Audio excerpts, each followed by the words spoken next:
Hello everyone, I'm Helena Fideli. So today I will talking about the topic reading passage Bologna for the active reading. I want to analyze. Ya, jadi mau nentuin topik, main idenya apa, kemudian tipe paragraf atau supporting detailnya seperti apa gitu ya. Oke, langsung aja kita masuk ke dalam reading passage Bologna, right? Yuk. Di sini ada 4 paragraf. I want to read about the paragraph 1. For the tourists into Italy, Bologna has many advantages over the more popular city of Florence. First of all, there are fewer tourists there. This means that museums and monuments are much less crowded. Since 3 are few foreigners, you can also get a much better idea of how Italians live. Furthermore, the Bolognese tends to be more friendly to visitors than the Florentines. So, analisis dari aku sendiri adalah topiknya itu adalah Bologna's Advantage for Tourism. Kenapa? Bahwa emang di paragraf pertama itu udah menjelaskan tentang keuntungan kota Bologna daripada kota Florence yang ada di Italia juga. Jadi udah jelas Bologna Advantage for Tourism. Untuk main idea sendiri adalah Bologna has many advantage over the more popular city of Florence. Nah, untuk placement di first sentence. Placement itu adalah tata letak main idenya. Ada di mana? Di kalimat pertama. Udah jelas banget bahwa di sini disebutin for the tourists in Italy, Bologna has many advantage over the more popular city of the Florence. Sudah sangat jelas bahwa kalau Bologna itu punya keunggulan sendiri daripada si Florence. Makanya di sini main idenya adalah Bologna has a many advantage over the more popular city of Florence. Oke, untuk major supporting sentence, major ini adalah supporting sentence yang akan mendukung main idenya, yakni ada 4. First, there are fewer tourism there. The second, museum and monuments are much less crowded. The third, you can get a better idea of how Italians live. And the fourth, the Bolognese tends to be more friendly to visitors than the Florentines, right? Jadi itu adalah beberapa major supporting sentence yang mendukung main idenya untuk memperkuat suatu faktanya, right? Terus di sini ada minor supporting sentence. Minor supporting sentence apa? Itu yang mendukung majornya atau ada sebuah kalimat tambahan atau kalimat contohnya gitu kan. Di sini ada 2, yakni this means that museums and monuments are much less crowded. And the second, since there are few foreigners. Nah, itu untuk minor supporting sentence-nya. Oke, untuk supporting sentence-nya sebagai apa? Di sini sebagai concluding sentence. Kenapa? Karena di sini adalah like furthermore, the Bolognese tend to be more friendly. Di situ adalah suatu penutupan paragraf dengan kesimpulan yang sikap positif orang Bologna terhadap pengunjung. Jadi secara tidak langsung gitu ya, dengan secara conclusions dia udah menegaskan kembali atau menyimpulkan kembali bahwa ditutup dengan sikap orang Bologna yang positif terhadap pengunjungnya, right? Oke, type of paragraph part 1-nya itu dia masuknya adalah comparison contrast. Kenapa? Di situ adalah dia membandingkan kota Bologna dengan Florence. Jadi ya, kenapa enggak bahwa kata membandingkan seperti however, friendlier than the Florence itu menjadi sebuah comparison and contrast, kata perbandingan. Oke, untuk type of paragraph part 2-nya ada its list of characteristic.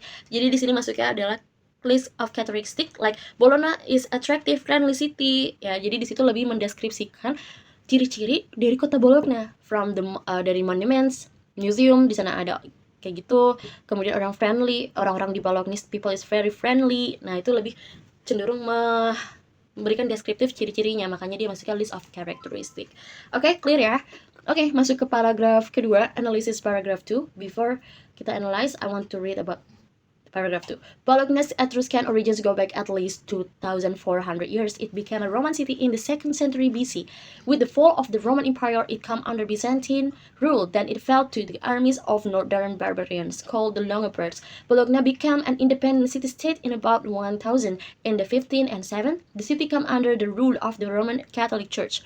This ended with the arrival of Napoleon and the French army in 1796. Then, in 1859, the city joined the Kingdom of Savoy, which became the Kingdom of Italy in 1861. Oke, for the analysis ya, topiknya adalah the history of Bologna. Sudah jelas bahwa di situ menceritakan background histori kota Bologna seperti apa gitu ya. Untuk main idenya adalah Bologna has a very long history from ancient Etruscan times through Roman, Byzantine, and Papal rule until the arrival of Napoleon. Untuk placement atau main idenya itu emang di first sentence ya, lebih dijelaskan di kalimat utama karena udah jelas di atas itu awalnya orang Bologna itu sudah ada sampai dari kapan, tahun, terus di bawah pimpinannya dulu tuh ada siapa aja, like Etruscan times through Roman, ada runtuhnya kerajaan Roman dulu, terus ada di bawah naungan Byzantine, Papal rule, terus juga sampai akhirnya ke Napoleon, sampai akhirnya gabung ke Kingdom Savoy, dan akhirnya berdiri dengan sendirinya, menjadi kota yang mandiri gitu ya, udah berdiri dengan sendirinya bahasanya gitu. Untuk major supporting sentence-nya di sini ada 4. Yang pertama, Bologna's Etruscan origins go back at least to 1400. And second, it's became a Roman city in the 2nd century BC. Third, Bologna's became an independent city-state in about 1000. And the fourth, in 1859, the city joined the Kingdom of Savoy. Jadi itu adalah major yang mendukung main idea-nya. Dan juga ada minor supporting sentence yang mendukung major supporting.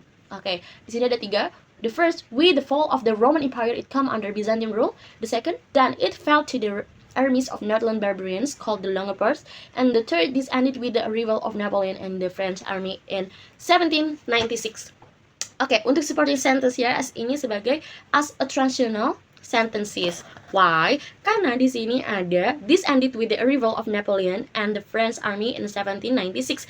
Dia menghubungkan antara masa kekuasaan gereja yang awal lagi bahas kekuasaan gereja dengan perubahan politik selanjutnya yang fungsinya itu menghubungkan sebuah sejarah. Tapi di sini kan ini kan di bawah kekuasaan Napoleon juga dan tentara army sampai akhirnya dia join ke kerajaan Savoy. Nah, itu juga adalah sebuah transitional sentences. Jadi sebuah perubahan atau menghubungkan sebuah dua sejarah ya.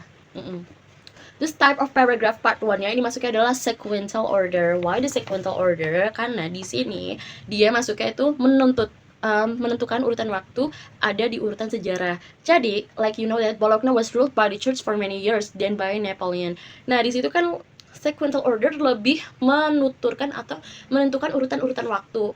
Makanya, apalagi ini sejarah, pasti kan dari awal sampai akhir itu harus sesuai dengan fact dan berurutan sejarahnya, tidak melenceng. Jadi masuknya sequential order. Untuk type of paragraph part 2 ini masukannya adalah is chronological order. Jadi di mana Bologna ruled by church and the Napoleon itu menggunakan waktu sejarah. Kronologikalnya seperti apa gitu ya. Menggunakan urutan waktu. Oke, kita ke paragraf 3. Bologna's progressive or leftist city government is the result of a number of historical factors. Many centuries of sometimes brutal rule under the popes undoubtedly influenced the Bolognese during those years. They learned to distrust the church and all established power. By the early 20th century, there was already a strong leftist movement in Bologna. The Conservative Party further lost influence in the 1920s and 1930s. As that time, they supported the fascists and the Nazis. The leftists, on the other hand, gained the influence in those years. Oke, jadi ini lebih ke continue dari sejarah, tapi ini lebih menjelaskan atau merujuk ke hal-hal government, pemerintahan, atau dia berpahaman kiri, karena di sini ada leftist. Oke, kita analis ya guys. Paragraf 3, the first topiknya itu adalah the leftist politics of Bologna. Jadi sudah jelas, di awal-awal sudah dijelaskan government, politics, leftist, gitu-gitu ya. Jadi kesimpulannya adalah dia menjelaskan topik bahwa Bologna itu berpahaman kiri. Untuk main idenya adalah Bologna's leftist politics developed from centuries of papal rule that caused people to distrust authority, leading to progressive movement. Untuk placement sendiri ada di first sentences karena emang di awal-awal sudah dijelaskan. Itu lagi membahas Bologna paham kiri, makanya main idenya langsung aja tentang Bologna leftist politics developed. Nah, ada perkembangan dari beberapa centuries, beberapa perkembangan dari kayak politik tadi, sejarah tadi, dan sekarang dilanjutkan lagi di government or the leftist politicsnya. Jadi ada kelanjutan dari sejarahnya. Oke, untuk the major supporting sentence ada 3. The first, main centuries of sometime brutal rule under the Pope's influence, the Bolognese. And the second, by the early 20th centuries, there was already a strong leftist movement. And the third, the conservative parties further lost ground in this 1920s and 1913s. Oke, ini adalah beberapa major supporting sentence yang mendukung main idenya, dan ada juga minor supporting sentence-nya. Di sini ada 3 juga. During those years, they learned to distrust the church and all established power. At the time, they supported the fascists and the Nazis. The leftists, on the other hand, gained influence in those years. Oke, itu untuk minor supporting sentence ya. Dan supporting sentence-nya apa nih? Sebagai transitional sentences. Kenapa dia masuknya sebagai transitional sentences? Karena you can hear that during those years, they learned to distrust the church and all established power. Dia menyambungkan antara masa kekuasaan Paus yang keras dengan munculnya gerakan kiri. Jadi berawal dari itu, kekuasaan Paus yang keras, sehingga terjadi pergerakan leftist politics government, seperti itu ya guys. Jadi ada kata menyambungkan during Tuh, untuk type of paragraph ya, untuk part 1 dia ada masuknya sequential order because dia adalah lanjutan dari sejarah tapi fokusnya ke politics. In the 19th century, it became a center for a left-wing movement. Jadi ada urutan sejarah, tapi ini continue gitu, tapi lebih ke politics, fokusnya ke politics. Oke, untuk type of paragraph part 2-nya ini adalah is chronological order because Bologna became center of leftist movement. Jadi lanjutan sejarah lagi kan berdasarkan waktunya. Jadi emang lebih ke chronological order. Oke, next ya kita ke analisis paragraph 4, the last.